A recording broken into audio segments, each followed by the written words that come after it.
Good morning and welcome to Morning in the Valley. I am Jeff Bidwell as we continue our coverage of Missouri Valley Conference men's and women's basketball here year-round here on this fine internet broadcast. Glad you are with us today. Lots to get to today as we are going to look back at Monday's introductory press conference. Eric Henderson, the new head coach at Drake, introduced as the 31st men's basketball coach in Bulldog history. We'll look back at his first day and look ahead to what is ahead for that Bulldog program as they will try to get back to the NCAA tournament yet again. We're also going to talk with our guest today, Jevin Redman. He is the voice of Evansville men's basketball, and it's been a busy week or so for the Purple Aces. Lots of transfer portal goings, but also some stayings, which is always nice when you can get some retention within your program. And the big news this week is Connor Turnbull, the Missouri Valley Conference, the reigning and defending Missouri Valley Conference Defensive Player of the Year, will be back in a Purple Aces uniform next year. So really, we have no reason to wait any longer. Our guest is here, and we don't like to make people wait at all. So Jevin Redman, good morning to you, sir. How is life in Evansville, Indiana today? Things are good. Kind of in the middle of, covering the baseball team, but also trying to keep an eye out for basketball. And April is a busy time. That's when things start to develop as far as recruits and commitments. So whether you like the portal or not, it's an exciting time of year.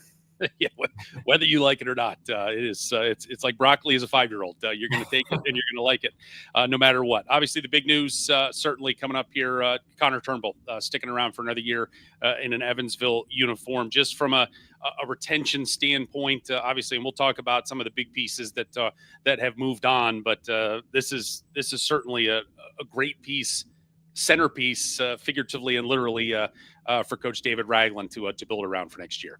Yeah, the transfer portal started with a lot of guys going into it for Evansville, which created some anxiety for the fan base, of course. But some positive news with Connor Turnbull officially announcing that he's coming back for his senior season with Evansville. And the way he was playing on both ends of the court toward the end of last season, obviously it's a big keep for Evansville. Turnbull, the defensive player of the year in the Valley, he was number 1 in block shots per game. And his offensive game really soared, I would say, second half of the season. Look at his numbers, final 8 games, he was averaging about 16 points per contest. So part of that was, he was banged up at Butler, didn't see a whole lot of playing time his first 2 years there, and then I think just got more comfortable as the season went along. So I'm excited to see him with a full offseason, healthy with his coaching staff, to see what he can do for a full year, again, if he stays healthy next year. You look at some of the guys that Evansville lost, obviously the big names, Gabriel Pizzato, Tayshawn Comer, Tanner Cuff, Cam Hafner. I think up front, keeping Pizzato and Comer is going to be a challenge for this team from day one, keeping them multiple years. So that wasn't too surprising. But I think when you look at as far as keeping talent, keeping Connor Turnbull is just as big as keeping those guys, because Evansville as a program, they haven't really recruited bigs all that well in the last 8 to 10 years. So are there a bunch of 6'10" guys out there that can play both ends of the court the way Turnbull was in the last season? I don't know. So I think keeping Turnbull was at the top of their list. They're able to do that. And now they have to, kind of adjust and find some guards to surround them. It's not official yet. They haven't posted, hey, he's back, but all indications leads to Josh Hughes is coming back again for next year. So therefore you have 2 6'10" guys. They created some problems around the rim defensively throughout the Valley this year. So Evansville has their size returning. Now they've got to find some guards. Back to Turnbull for a moment. 9 points, 4 rebounds a game, almost 2 blocks last season. But to your point, sort of the end of the year, 1 double-digit scoring game the first 18 games of the season. He had 11 in the last 14 games, had a 27-point effort against Valparaiso. What did you see offensively? And again, we're talking about the defensive player of the year, but offensively, what leap did you see him make really in the back, third half of the season where he was just such a force on both ends? Well, Evansville had to battle some injuries in the non-conference part of the season. You had Gabriel Pizzato, then eventually Cam Hafner went out with the wrist injury in conference season. So that opened really more minutes for Turnbull to play with a starting 5. They had to use a bigger lineup. So really, I think it was just him getting more experience and confidence out on the floor. Turnbull came in and, he's a pretty quiet guy, keeps to himself off the court. And that's how he kind of played the first month or 2 of the season. But once he had a few good games under his belt, realized, hey, I can play consistently at this level. That just kind of took off. Coach Ragland joked throughout the year quite a bit about Turnbull became more chatty on the court and, get a few block shots or have some good offensive games. And, he was kind of the one talking out there on the court. So again, that confidence just really soared for him. But also I think from a conditioning standpoint, he had a hard time the first few months, staying in games for long periods of time. And as the conference season approached, he was able to see, 25, 30 minutes a game. So I just think as he got more minutes and in better shape, that helped his overall game. When we talk about the portal and we talk about the guys leaving, and obviously, Valparaiso kind of going through the same thing. You have these young guys that you're like, boy, 10 years ago, you'd be like, maybe not this year, maybe not next year, but boy, 2 years down the line, we are really going to have something cooking. And that's just, it's not the way things work necessarily anymore with the Gabriel Pizzato, with the, the Comer and a Cuff and a Hafner. But not all situations are created equally when guys go in the portal. And I heard you talking with your athletic director, Ziggy Siegfried, earlier this week about, Tanner Cuff explicitly won, which I don't know that there's anybody in America that's going to blame Tanner Cuff for finishing his collegiate basketball career from, hey, I had a really nice time in Evansville, guys, but I'm going to go finish in Honolulu to wrap things up here. So I don't know that anybody blames him, but that basketball had something to do with it, but it wasn't everything, right? Correct. Yeah. And, he wanted to pursue his MBA. And one topic I talked with our director of athletics about is just the amount of grad programs that the university offers. They are a bit limited in that aspect. So as far as bringing in those veteran players, maybe looking for grad school, that's a challenge they have to navigate. So with Cuff, I can't answer this, with 100% certainty, but I do think if maybe the program was here that he wanted, he would still be playing basketball at Evansville. I know him and his wife love the city very much, and they spent 2 great years here, and you can't fault the guy for, pursuing his education part. And also you can't fault the guy for going to Hawaii, as you mentioned. I love Evansville, but, got a chance to live in Hawaii for a couple of years. It's hard to turn down. So, I think from a fan base, Cuff was a guy that they really embraced. He played the game. He was an old school player. He got after it, very gritty on both ends. He wasn't the most athletic player, but very crafty around the rim and just a very, very good teammate. So nothing but praise for Tanner Cuff. I knew that was a possibility at the end of this year that he might go somewhere else from educational standpoint. I mentioned Pizzato and Comer with their talent. Comer's got 1 year chance to go make some more money. You can't fault him. Pizzato's just, a possible NBA talent. So you knew some power forwards would be calling his name. So those two weren't too terribly surprising. The one that caught me off guard a little bit was Cam Hafner leaving. Yeah. He just signed with Western Kentucky last week. They made that official. Of course, Hafner's dad had a great career at Evansville, and Cam really made improvements, in year 2 as a Purple Ace. He started at Eastern Illinois under Marty Simmons, came to Evansville and somewhat of a liability defensively. Offensively, he really only scored by shooting 3-ball his first season here. And then that changed this past year where he was scoring in more ways before he ended the season with a broken wrist injury middle of January. But I was very impressed with how he improved, especially defensively. And at times he was guarding some teams' better players. And I really thought he would finish his career as an ace. Again, I don't know his motives for leaving, whether he wanted just a fresh start somewhere. He just, wanted to go somewhere different for his final year. He wanted more money, felt he was a better fit on a different coaching staff. I don't know. You'd have to ask him. But that was the only one of all these changes that really caught me off guard.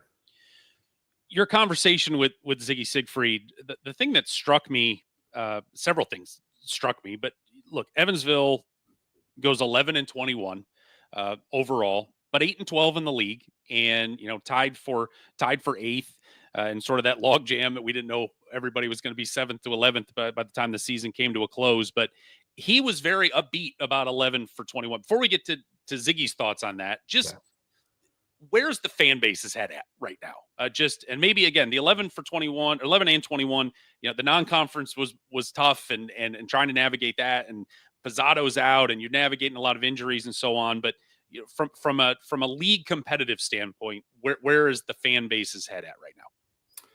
Well, I'm going to answer kind of in 2 ways. I think as you talk about last year's team and you see 11-21 overall record, that's not what anybody had hoped going into year 3 under Coach Ragland, and maybe some frustration there. But you look at the conference slate, they won the most Valley games since 2015-16, going 8-12. And Jeff, some of those games were close. And a lot of teams can say that, the Valley, there's not a wide range, those teams middle part where you have a lot of close games and they have to go your way to finish top half the standings. But Evansville, 6 of their 12 losses or by 6 points or fewer. I really felt like this last year's team was more talented than the team 2 years ago that won 17 total games. Just they had that rough non-conference schedule. So I think the fan base enjoyed watching last year's group. I know I was broadcasting it. I thought they were very talented and enjoyable to watch. They ran a lot of games.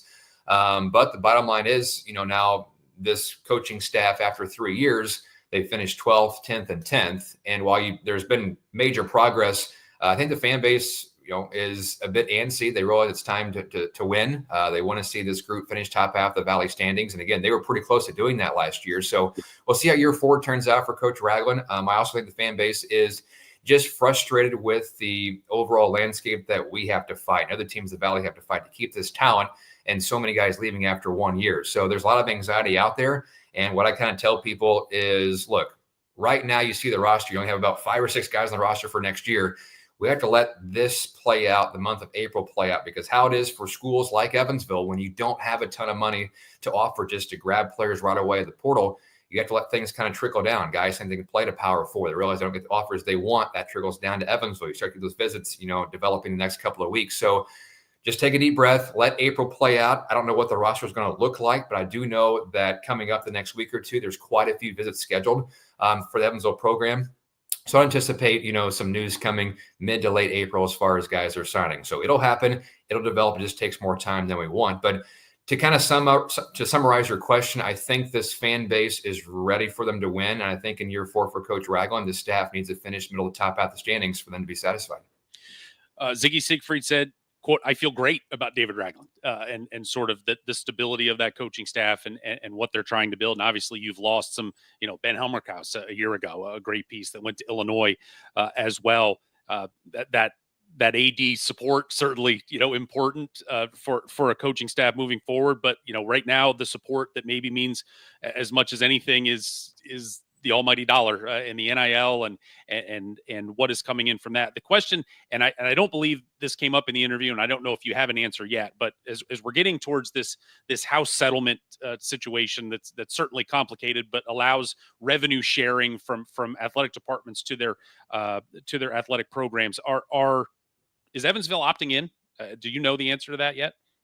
I do not. I can't answer that, on the record specifically yet. I know conversations are ongoing behind the scenes. Our conversation with Ziggy more so was about the dollar amount with the NIL, where they're at right now for next year. And he was very open and honest about it. And there is progress there. Now, Evansville's progress is going to be slower than, like a Murray State. I know Murray State is toward the top in the Valley in terms of dollars that they have. But for Evansville, there's been great progress the last calendar year. They've tripled their dollars in NIL. So he didn't give an exact amount, but I did ask as far as, well, what is a realistic goal for the near future to be at? And he mentioned $350,000. And he also said that's still going to keep them at the bottom half of the Valley. But what Evansville can do with that money is hopefully retain, a player or two if you have talent. Not going to retain everybody. But then also, if you retain a player or two, you can still have some money left over to grab some portal talent to where you can compete in the Missouri Valley Conference. So the $350,000 is not the end goal, but in the near future, that's where they're trying to get. I know they are much closer to that number than what they had been in previous years. And if they can get to that, I think Coach Ragland has displayed bringing in enough talent to compete. And, you look at where this program was when he took over in 2022. That first year for him was a wash. So the group that he's brought in really in 2 years with not much substance or success from the program has shown what type of recruiter he is. So I think that's where the confidence from Ziggy comes in with Coach Ragland. And he's also mentioned this program needs stability. Heck, when I took the job in 2018, we went through 4 coaches in 5 years. And is that bad? That's just not a recipe for success. So I think Ziggy wants to see stability with this program. Coach Ragland has developed a great culture with his staff and players that have come in. It's just a challenge right now is retaining players. But, I think the length of time for Coach Ragland to win will be lengthened by a year or two just because of the whole landscape. But when you kind of step back, look at where the program was when he took over, I think he's done a very good job. Yeah, I like to refer to them as distressed assets. Those guys that, went to a Power 4 school out of high school, and then, maybe they're the 9th, 10th, 11th guy that isn't going to demand a lot of money on the market in schools with that limited NIL that you're trying to grow up, that, hey, maybe you can get them for 30 grand, 40 grand, something like that. And you're not blowing your budget on one guy. And, obviously listen to Ziggy that he is a fan of David Ragland's recruiting abilities, and to be able to go out and sell the Evansville program. And I mean, that is it's as good of an arena as there is in the league. It's as good of a fan base as there is in the league. There's so much to sell. It's just a matter of trying to get their guys there. The one thing that he also said, Ziggy Siegfried, that jumped out was trying to shy away maybe from bringing in freshmen and just going and getting older guys. That's more of a we got to win now mentality, but it also is, as you see, you bring in freshmen and they do well and they're gone. You might as well get guys that are already closer to finished products, right? Yeah, I think for Evansville, it's going to have to be a balance of that. I don't think they're going to have enough resources, at least right now, to go out and get, 5 or 6 guys that have a ton of D1 experience, and all of a sudden they come play at Evansville. I think it's going to be a mixture. So if you can get a few guys that have that experience at a bigger program, didn't see as many minutes as they want, and then also you have to find the diamond in the rough. You look at the last couple of years of what this staff's been able to find. No one knew who Gabriel Pizzotto was at this time last year, and now everyone in college basketball does. You go back 2 years ago with Ben Humrickhouse coming from NAIA. Nobody knew who Ben Humrickhouse was, and all of a sudden he's playing NCAA tournament with Illinois. So I think one of the recruiting tools the staff can use is, hey, if you give us a chance for a year or two, and Evansville's going to have to embrace that. Hey, you're here for a year or two. We can send you off to a better place, make more money, whether that's in Division I or overseas. The staff has proven in a very short time they can do that with players. Yassine Toomey is another one that went to Seton Hall. So if they embrace that, I think that's a good selling point. When you don't have necessarily the most dollars to offer, you can offer that, hey, 1 year pit stop, we can make you better for the next level. So they've proven that. So I think it has to be a balance of finding some experience, but also that diamond in the rough, whether it's a freshman, a sophomore, somewhere from maybe out of the States that can come play at Evansville. I do want to make one note. You talk about experienced players coming in. One that is public as far as a visit is Larry Hughes II. He's coming to Evansville on April 19th on a visit. He's got 2 other ones listed as well, Merrimack, April 11th, and Cal State Northridge, April 15th. But he's a guy that played for the Billikens over in St. Louis 2 years ago. He was a starter. He played in 31 games, averaged over 7 points a game, shot at 35% from 3. Very athletic guard. Last year, only played in 7 games due to an injury. Didn't play after December 2nd. But that's a big player on their radar that if they could get, I think would really benefit and be a part of a starting 5 and be an impact player with that experience. So that is one guy that I'm keeping an eye on is Larry Hughes II. Can help a visit here in about 10 days. In terms of, and before I let you get out of here, I know you've got 1,000 other duties today. In terms of selling, what is David Ragland's biggest sell right now in terms of this program? And we've got one piece, definitely, maybe a couple other returning pieces to build around. But what can he sell to guys coming in that we need you, we want you, and you can get this thing turned around and get it to where everybody in Evansville wants it to be? Yeah, well, I think you can really sell the fact that Connor Turnbull is back. You have the size. And again, this isn't official, but all indications lead to Josh Hughes coming back. So you have some very good size to protect the rim. And now Evansville is looking for guard play. And I think one of the selling points is, if you're talented enough, you can come in here and play at the guard position and have a lot of minutes right away at the Division I level in a very good conference like the Missouri Valley Conference. So that's one of the selling points. Again, I can't speak on specifics, but I do know over the next week to week and a half, if they get a few guys to sign, I know there's one in particular that would go a long ways in terms of recruiting other talent. So if the Aces can get some things to kind of develop the next week or two, that would help them down the road as they start to fill their roster. But again, I think Coach Ragland still can sell the progress that this program has made in the last 2 years. I know it might not look at it if you don't follow the Valley closely. Hey, you see back-to-back 10th-place finishes. But again, look at where it was in 2023 at the end of that season. The next 2 years, they win 17 games. They play in a postseason tournament. And then last year, they're a game or two away from finishing, top 6 in the Valley. So you can see the progress there. And again, Coach Ragland has indicated that he can bring guys in. He can develop them and his staff and get them better for the next level, wherever that might be. I think those are the big selling points. And you always have the passionate fan base. You mentioned one of the better arenas in the Valley. Those are a couple of selling points as well. So the major one is, hey, you can come in, be an impact player right now for a fan base that is hungry to win. And if you can continue this progress, Aces fans will love you forever. Jevin Redman, I love you forever. Thank you for coming on this morning, and we appreciate the time, and we'll certainly catch up again soon. Yep, always good chatting. Thanks, Jeff. All right, brother. Thank you. There's Jevin. I'm telling you, that Evansville fan base is, and I think it sort of falls under the umbrella of Indiana basketball, that they love their basketball. There's no two ways around it. And when being over there, doing radio for Murray State, and you're in those buildings, and there's 5, 6, 7, 8,000 people there supporting a team that is not at the top of the valley, and for them to be as engaged and supportive, it just feels like in a lot of ways it's a sleeping giant. It just comes down to, can they get dudes? That's what the game is all about. Every coach in this league can coach ball. It's just a matter of, can you get dudes? And that's what they are trying to get with this, with the NIL, as they're trying to get it built. And as Ziggy Siegfried, Evansville's athletic director, told Jevin, earlier this week, trying to get to, he said, tripled NIL from last year, trying to get it into that $350,000, $400,000 range, knowing that's not ultimately going to be enough, but it's a number that you can compete with it for now, in that, probably in the bottom half, somewhere in the bottom half of the valley, but it gives you some ammunition to go out and be able to get some dudes, and we'll see what David Ragland will be able to round up here in recruiting. And as Jevin stole just a little bit of the news from later on, again, Larry Hughes II played at St. Louis, left the program after just 7 games back in November, I believe. And I feel like every time now you talk about how much eligibility players have left, everything is with a question mark, because guys just get these extra years that fall out of the sky. But believe Larry Hughes will have 2 years of eligibility left. Again, averaged 7.5 points a game at SLU, started 27 of 31 games back in the 23-24 season, 36% three-point shooter in his career. Certainly, a name that I would think would energize that Evansville fan base. So he goes to Merrimack on, today's Wednesday. He'll be at Merrimack for his visit on Friday. And then on Tuesday, he will be at Cal State Northridge. And then next Saturday, we'll be in Evansville. And we'll see.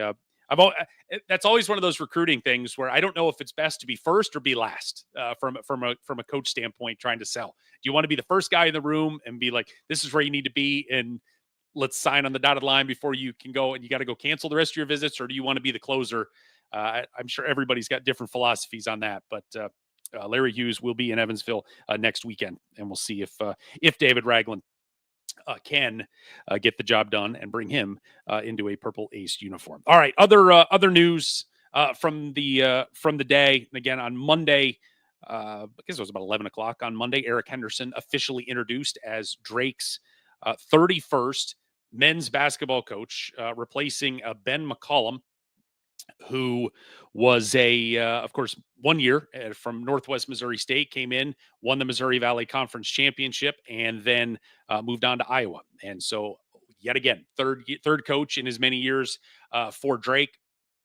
But Eric Henderson took the stage, and we got the photo ops, and it was if I'm a Drake fan, I walked out of there feeling good. There is always the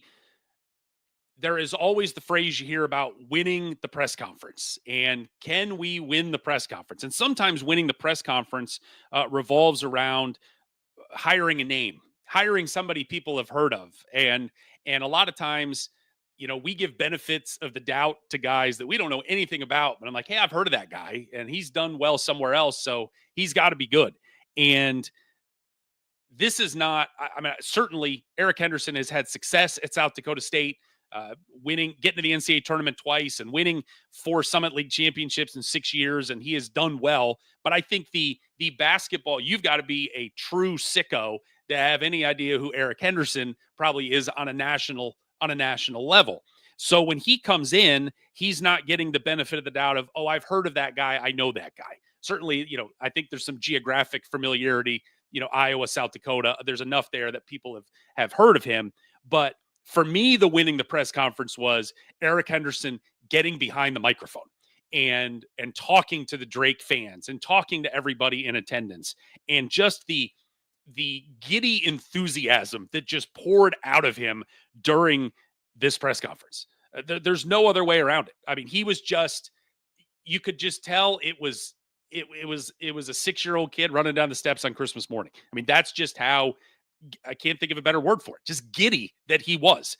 He was, and the thing that I thought was neat was and I say this respectfully from a standpoint of it was an polished enthusiasm. I didn't feel like I was being sold something. It was not a used car salesman up there where everything was very polished and very, packaged in his presentation. It just felt like I met Eric Henderson sitting behind that podium when he was talking to the fans. And I mean, he's up there and he's making jokes, with his new boss and with his wife and his kids, and he had high school teammates in the back. And it was just, and sometimes he's making inside jokes to people that 95% of the people in the room don't have any idea what he's talking about. But if I'm a Drake fan, I walked out of there and I was like, man, we got our guy.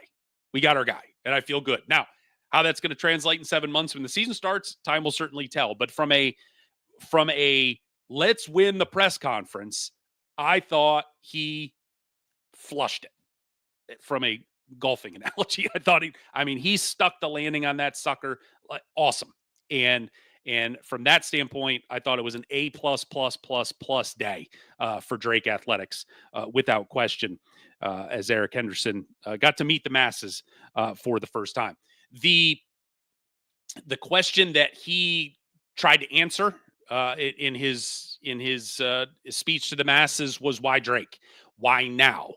Here's Eric Henderson giving those thoughts on why Drake was the right job for him. We talked about that alignment earlier, right? About how important that is. And so that's where it started. But I'll be honest with you. People are the most important thing when I think about decisions. And the enthusiasm, the energy that is surrounding Drake basketball and Drake athletics, for that matter, is incredible. And I wanted to be a part of that. I wanted to, as an Iowa guy, I wanted to be a part of that. And I do feel like, obviously it takes a lot of support, right, to be successful. The crowds that you guys are getting, the Duke Collective, and the support that we're getting with that leadership is incredible. But as important as that is, there still has to, I watch and talk to these guys about how they feel, the players. Hey, financial support, yes, extremely important, right?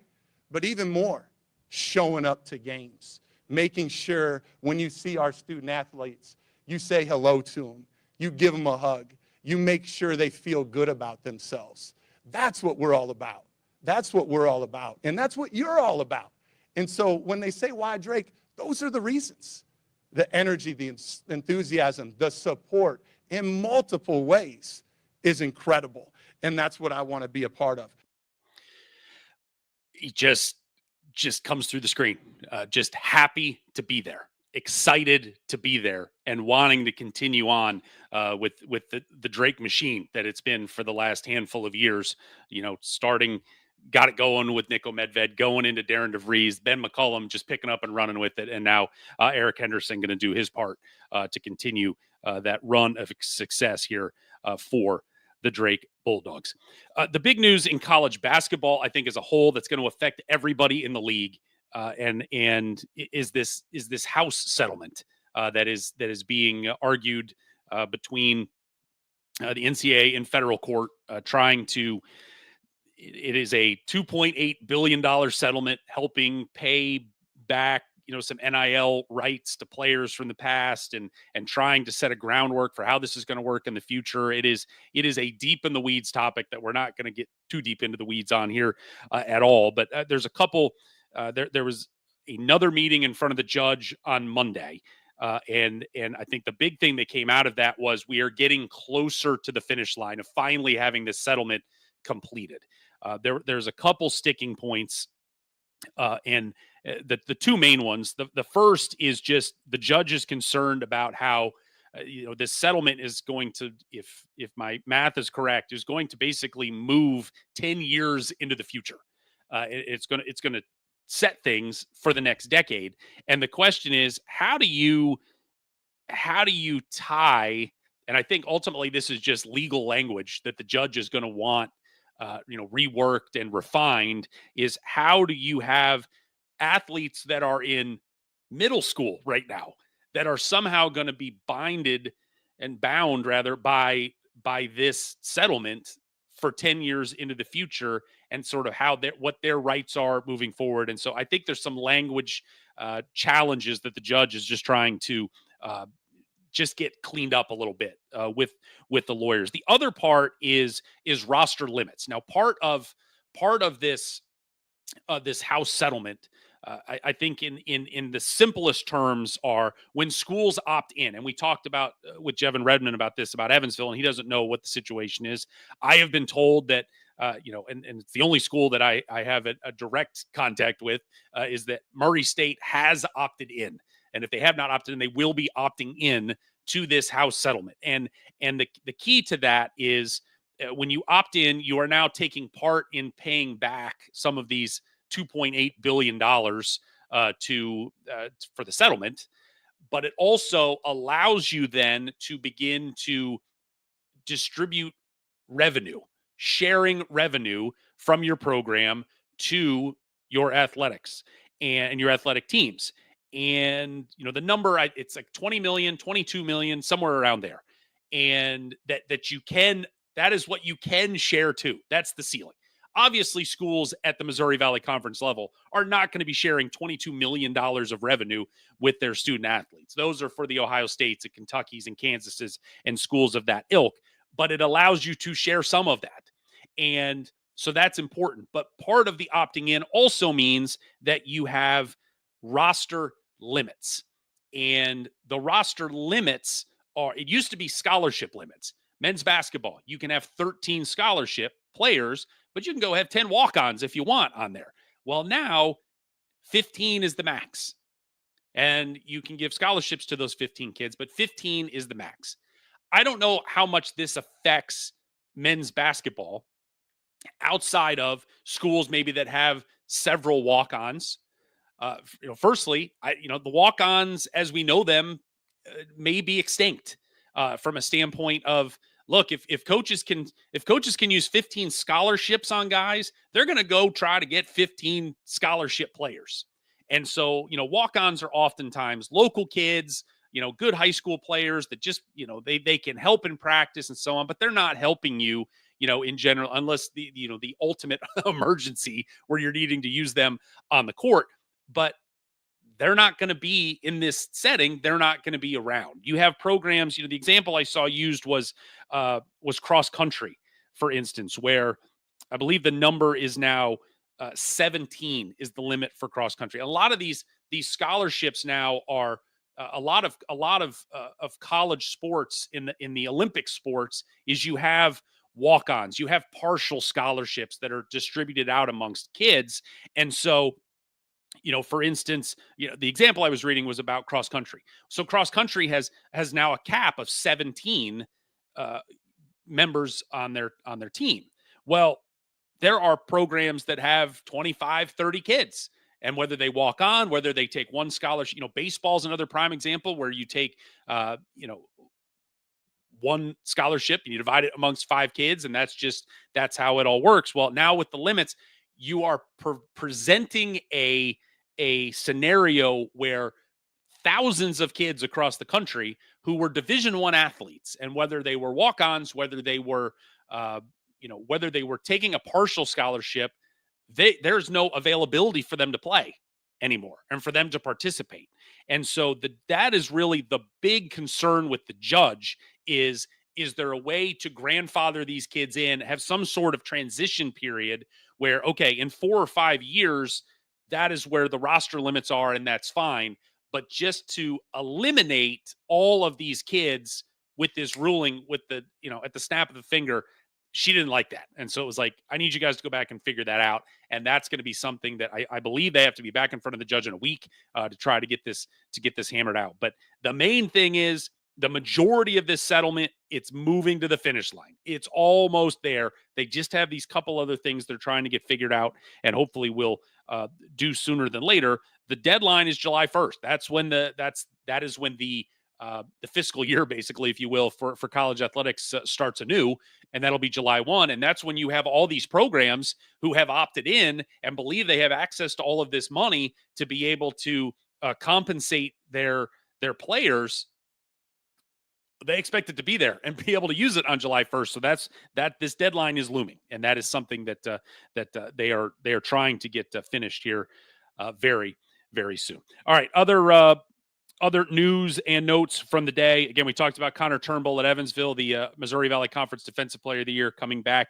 Guy Tesh, a used reserve. He played 23 games last year. I think only averaged about 2 points a game, but he played a fair amount for David Ragland. He has gone into the transfer portal as well. We told you Monday about Indiana transfer Sharnice Curry-Jelks, who had committed to playing her college basketball at Murray State with 2 years of eligibility.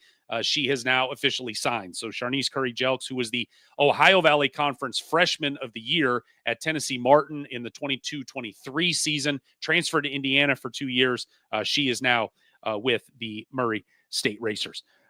Speaking of Murray State's women, the final collegeinsider.com mid-major top 25 poll of the year came out yesterday. The Racers 16th in the country in that final mid-major poll, the highest they've ever been ranked. Belmont, Missouri State, Drake, and Northern Iowa all receiving votes in that poll. On the men's poll that came out Monday afternoon, their final poll of the year, the Drake Bulldogs, number 1 in the country in the mid-major poll. Bradley coming in 17th. Illinois State, Northern Iowa, and Belmont also receiving votes in that poll. Illinois State, a late push. You go win the CBI, you're going to get some love from those mid-major voters. It is schedule season. This is one of my.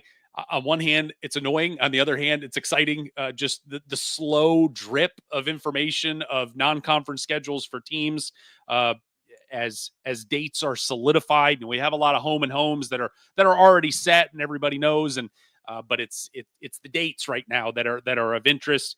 The report coming out on Monday: Murray State had a home and home with SMU, who. That used to be a team in the American. Now they're in the ACC. They will play in Dallas on November the 11th.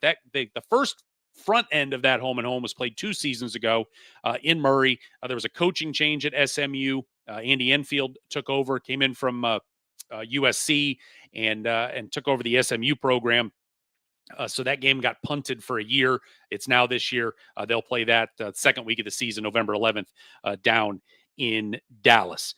Let's see what else we have. We do have some other transfer news on the men's side, as we have another commitment, and this one is for the Flames of UIC, and his name is Makai Lowry.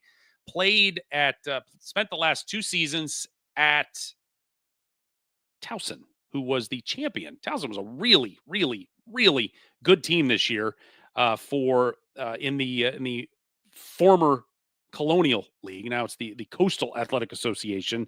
6'6" guard, averaged 5.5 points, 5.5 rebounds a game, shot 52% from the field. 20% three-point shooter. I don't even want to call him a three-point shooter because he took 5 all season long. That was not his job. That was not what he was being requested to do at 1 for 5 for the season. But a big guard, a long wing that can get in there, and certainly one of the top rebounders on a good Towson team.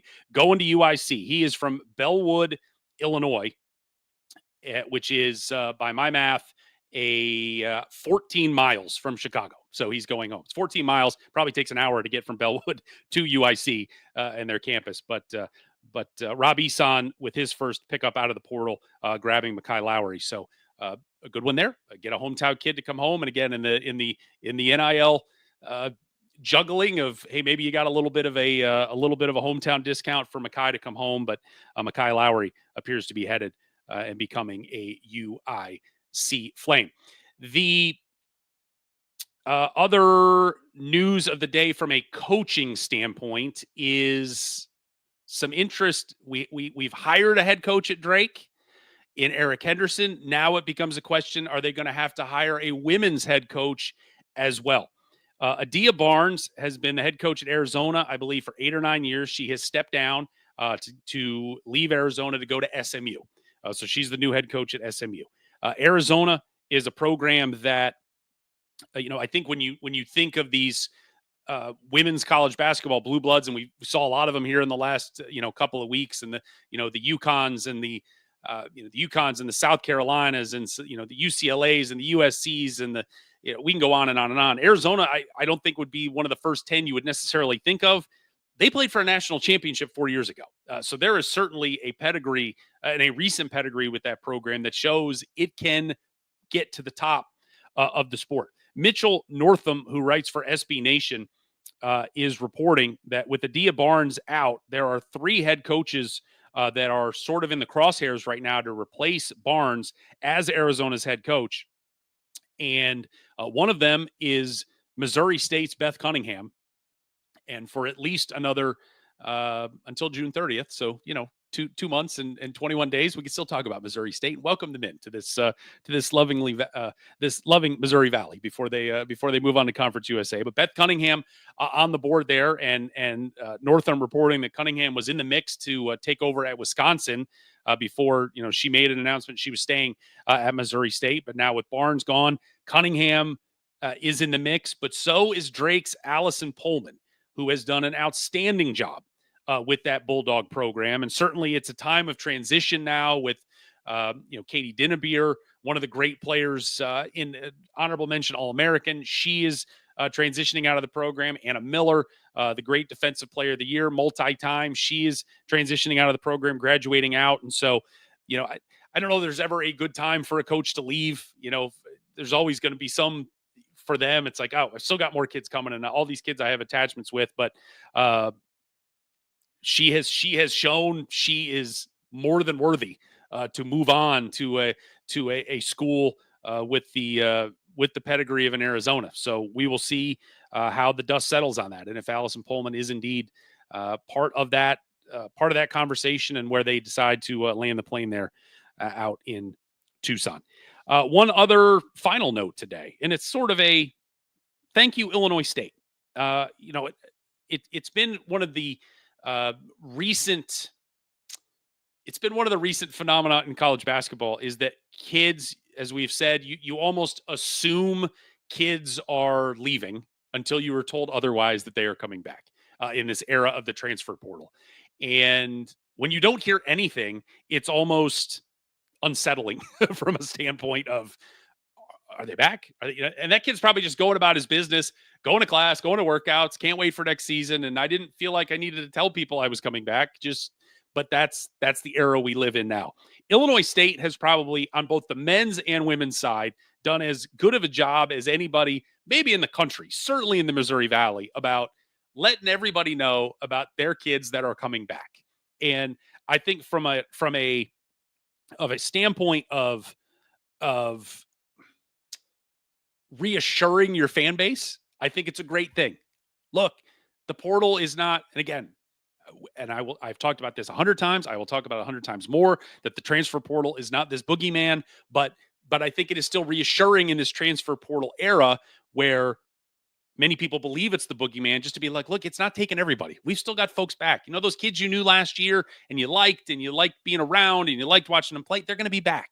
I think that's a big part for fan bases. I think the other part that is helpful, strictly, selfishly, 1000% from a media standpoint, it's great content. Thank you for letting us know these kids are back. And so we don't have to be confused about, are they, aren't they, how much time they have left. We don't really know.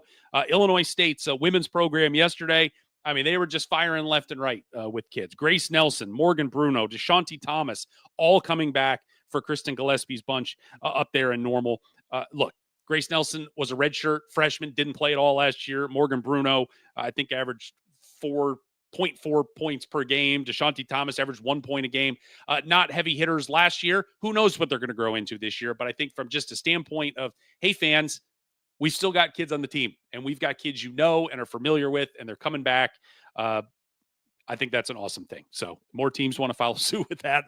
I'm all for it as we try to, again, right now it is filling out rosters. I think it is April 22nd for the men's that the transfer portal is still open for 13 more days. And then that closes. But right now we're just in the visit and commitment era of the, or portion rather, of the spring. And then once we get rosters, then we start really rolling into trying to rack up schedules and figure out who's playing who next year. So, all right, that does it for this edition of Morning in the Valley. Thank you as always for being with us. We will be here in the off season every Monday, Wednesday, Friday, 9 a.m., talking with players, coaches, media that cover this great league. And glad you are with us today. We'll see you Friday morning at 9 a.m. right here on Morning in the Valley.